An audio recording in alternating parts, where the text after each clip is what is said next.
Hi friends, on the series of videos introduction of aircraft propulsion, there is a fourth videos, and now today we talking about first law of thermodynamics.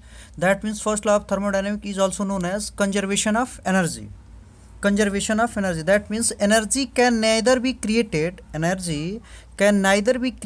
nor destroyed, but it can be converted from one form to another form. That is the first law and energy conservation.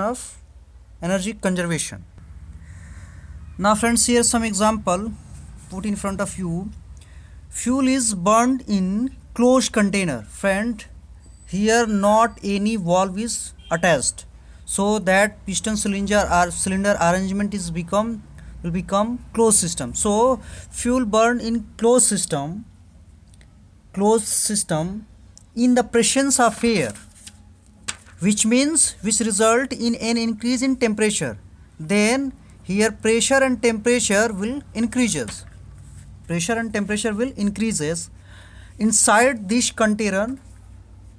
This means that the chemical energy of the fuel converted into heat energy. That means chemical energy, it will be converted into heat energy, as you can say pressure energy and temperature energy.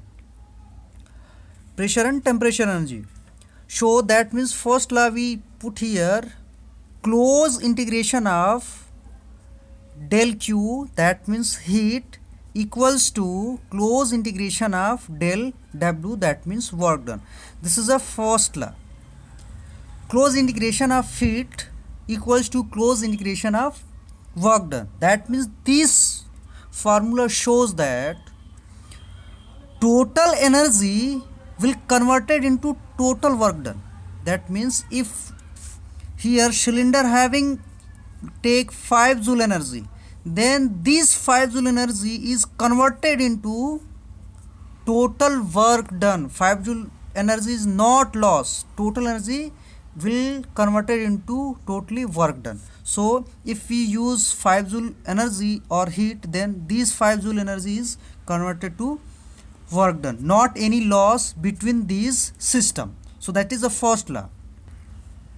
And if between the systems no any loss perform, then this is called perpetual motion mechanism. If no any loss between them, then this known as perpetual motion mechanism.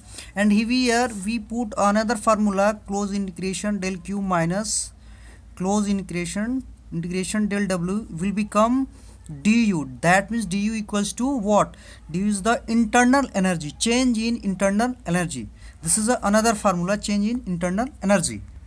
Friends, the magnitude of internal energy you see here can be changed by heating the system or by doing work or by exchanging the matter. Internal energy changes in open and closed system, but not in isolated system. Internal energy changes only two portion, open system and closed system, but internal energy not changes in isolated system. So that is all about first law. We discuss, that is a fourth video. We discuss another video on the another topics. Thank you.